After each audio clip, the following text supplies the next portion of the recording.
এসআইআরে 22 লাখের মধ্যে 10 লাখ নাম বাদ গেছে শুনেছি। একটা নির্দিষ্ট কমিউনিটিকে টার্গেট করা হয়েছে। এদের ধিক্কার জানানো ছাড়া কোনো ভাষা নেই। কেন্দ্রের বিরুদ্ধে বিরাট অভিযোগ তুললেন তৃণমূল নেত্রী মমতা ব্যানার্জি। আসন্ন বিধানসভা ভোটের ইস্তেহার প্রকাশ করতে চলেছে তৃণমূল কংগ্রেস। তার আগে সাংবাদিক বৈঠকে শুক্রবার কেন্দ্রের বিরুদ্ধে বিরাট অভিযোগ তুললেন মমতা ব্যানার্জি। তিনি বলেন 22 লাখের মধ্যে 10 লাখ নাম বাদ গেছে শুনেছি। বেশি নাম বাদ গেছে মালদা, মুর্শিদাবাদ, উত্তর দিনাজপুর থেকে। একটা নির্দিষ্ট কমিউনিটিকে টার্গেট করা হয়েছে। অনেক হিন্দু, রাজবংশী, মতুয়াদের নাম বাদ গেছে। এরা হচ্ছে বক ধার্মিক, ধর্মের নামে বাতুলতা করে। এদের ধিক্কার জানানো ছাড়া কোনো ভাষা নেই। প্রত্যেকটা জায়গায় আমরা এর বিরুদ্ধে আবেদন জানিয়েছি। পার্টি অফিস থেকে ঠিক করেছিল 1,20,00,000 নাম বাদ দেবে। সংখ্যা আমি বলে দিচ্ছি। প্রথম ফেজে 58 লাখ নাম বাদ দিয়েছে, প্লাস 60 লাখ, তার মানে 1,20,00,000 কাছাকাছি হলো। 22 লক্ষ করতে যদি 15 থেকে 20 লাগে, ইলেকশন আসা পর্যন্ত প্রসেস কমপ্লিট হবে তো? এটা কি জাস্টিস দেওয়ার নামে ইলেকশন কমিশনের ইনজাস্টিস নয় কি? কি বলছেন মমতা ব্যানার্জি, শুনবো। আমি যতদূর শুনেছি 22 লক্ষ 60 লক্ষের মধ্যে করা হয়েছে, তার মধ্যে 10 লক্ষ বাদ দেওয়া হয়েছে। এটা আমি শুনেছি, আপনারা ক্রস চেক করবেন। এবং বেশিরভাগ বাদ গেছে মুর্শিদাবাদ, মালদা এবং উত্তর দিনাজপুর থেকে। পার্টিকুলার একটা কমিউনিটিকে টার্গেট করে হিন্দুদেরও অনেকের নাম বাদ, রাজবংশীদের নামও বাদ, মতুয়াদেরও অনেকের নাম বাদ। এরা হচ্ছে বক ধার্মিক, ধর্মের নামে বাতুলতা করে। কাজে এদের ধিক্কার জানানোর ছাড়া আর কোনো ভাষা নেই। আমরা চাইব, আমরা ইলেকশন কমিশন থেকে জুডিশিয়ারি, রাস্তা থেকে মিছিল, সব জায়গায় আমরা গণতন্ত্রের যে জায়গাগুলো, প্রত্যেকটা জায়গা আমরা ঠক ঠক করেছি, আবেদন পৌঁছে দিয়েছি কলকাতা থেকে দিল্লি। ভোটাধিকার মানুষের দেয়াটা গণতন্ত্রের সবচেয়ে বড় সাংবিধানিক অধিকার, রাইট টু ভোট।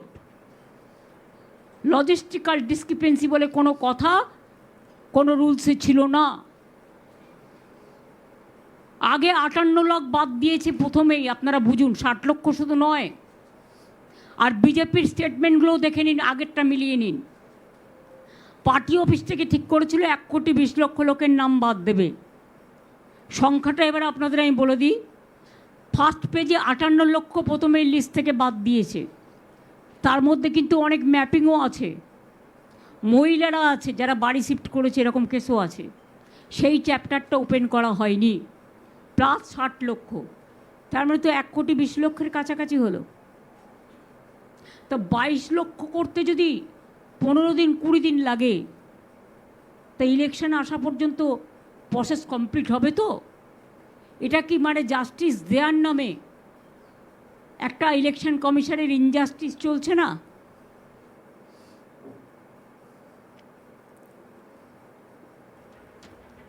একই সঙ্গে তিনি বলেন অমিত শাহ এবং নরেন্দ্র মোদীর অফিস ফোন করে যাকে পারছে থ্রেট করছে, আর বলছে এখানে 20 লক্ষ জওয়ান পাঠান। তারা নাকি বুথের ভেতরে ছাপ্পা দেবে। পরিকল্পনা অনেক, যত বেছে বেছে অবজারভার এনেছে। এত লোককে খাওয়াবে কে? 2024-এ আমরা 2,000 কোটি টাকা পাইনি, এরাই তো সব গ্যাস নিয়ে নেবে, লোকেরা এলপিজি পাবে না। কি বলছেন মমতা ব্যানার্জি, আসুন শুনি। ভারত সরকার, অমিত শাহর অফিস, নরেন্দ্র মোদীর অফিস ফোন করে করে যাকে পারছে থ্রেট করছে, আর বলছে এখানে 20 লক্ষ জওয়ান পাঠাও। তারা নাকি ভোটের ভেতরে গিয়ে ছাপ্পা দেবে। পরিকল্পনা অনেক। ইভিএম মেশিন থেকে শুরু করে মানুষকে ভোট দিতে না দেওয়ার অধিকার, বাইরে থেকে গুন্ডা পাঠিয়ে এখন থেকে সমস্ত বাংলা দখল করেছে। এবং সেটা যাতে বাংলার পুলিশ ধরতে না পারে, সেই জন্যেই কতগুলো পেটুয়া লোককে আগমন করেছে।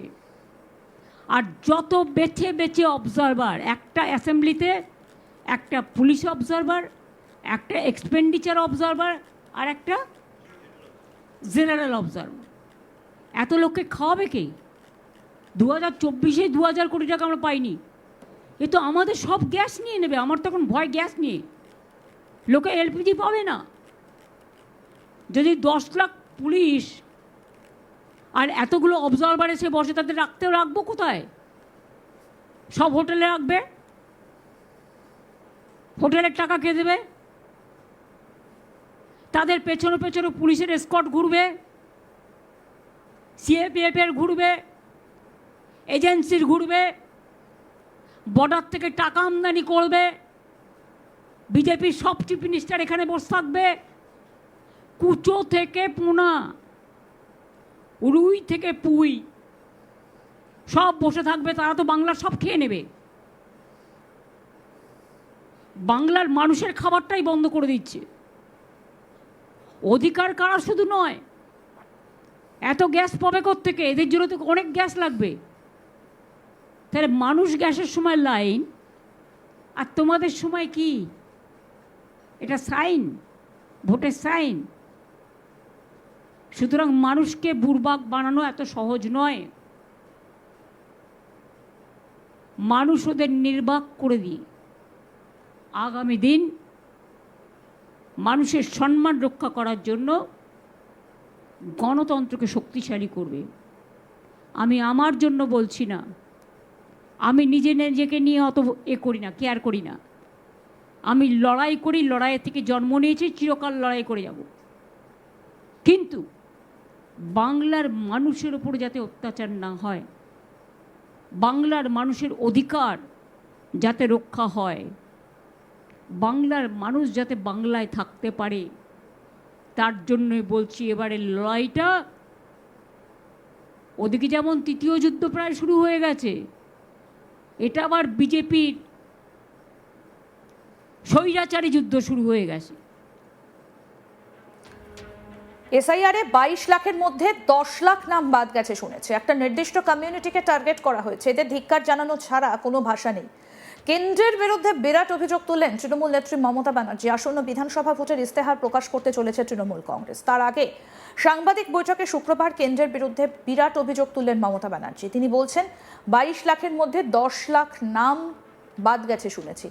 বেশি নাম বাদ গেছে মালদা, মুর্শিদাবাদ, উত্তর দিনাজপুর থেকে। একটা নির্দিষ্ট কমিউনিটিকে টার্গেট করা হয়েছে। অনেক হিন্দু, রাজবংশী, মতুয়াদের নাম বাদ গেছে। এরা হচ্ছে বক ধার্মিক, ধর্মের নামে বাতুলতা করে। এদের ধিক্কার জানানো ছাড়া কোনো ভাষা নেই। প্রত্যেকটা জায়গায় আমরা এর বিরুদ্ধে আবেদন জানিয়েছি। পার্টি অফিস থেকে ঠিক করেছিল 1,20,00,000 নাম বাদ দেবে। সংখ্যা আমি বলে দিচ্ছি। প্রথম ফেজে 58 লাখ নাম বাদ দিয়েছে, প্লাস 60 লাখ, তার মানে 1,20,00,000 কাছাকাছি হলো। আরও আপডেট পেতে দেখতে থাকুন আজ তাক বাংলা। সাবস্ক্রাইব করুন, নোটিফিকেশন পেতে বেল বাটন অপশন প্রেস করুন।